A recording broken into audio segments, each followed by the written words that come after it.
Hello everyone, good evening সবাইকে। সবাইকে happy Sunday. এখানে দেখো আমি এক লাইনে দাঁড়িয়েছি। কিসের লাইন কেউ কি বুঝতে পারছো? আশা করি সবাই বুঝতে পারছো।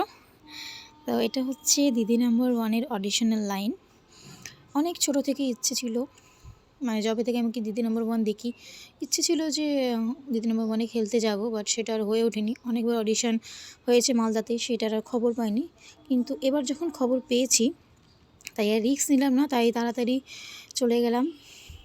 আর এই যে দেখো কত লাইন, ওই যে ওইদিকে গেটের মাথাটা। আর আমি মোটামুটি গেটের কাছাকাছি চলে এসেছি। আর পিছনে তো অনেক ভিড়, রাস্তা ছাড়িয়ে গেছে, বলার নেই। আর এই দেখে দেখো ওই যে রচনা ব্যানার্জি আমাকে দেখছে ওখান থেকে, আমাকে ডাকছে, বলছে এসো। যাই হোক, ওখানে অতক্ষণ দাঁড়িয়ে থাকা তো সম্ভব না, তো দাঁড়িয়ে থাকতে কিছু বন্ধু জোগাড় করে নিয়েছিলাম কথা বলার জন্য, একটু ফ্রি থাকার জন্য। তো তাদের সাথে কথাবার্তা হাসি চলছিল, এর মাঝেও লাইন একটু একটু করে এগিয়ে যাচ্ছিলাম। তো ফাইনালি আমরা গেট দিয়ে ঢুকেছি ভিতরে ঢুকে এই দেখো, ভিতরে ঢুকে ফর্ম ফিল আপ করে তারপরে আবার রুমের মধ্যে গিয়ে আমাদেরকে বসতে বলা হলো। সেখানে আমার পাশে যে কয়েকজন বসেছিল তারা প্রত্যেকে আমার থেকে ছোট, যারা আমার পাশে বসেছিল। আর এই যে সেই ফর্ম আমি হাতে পেয়েছি।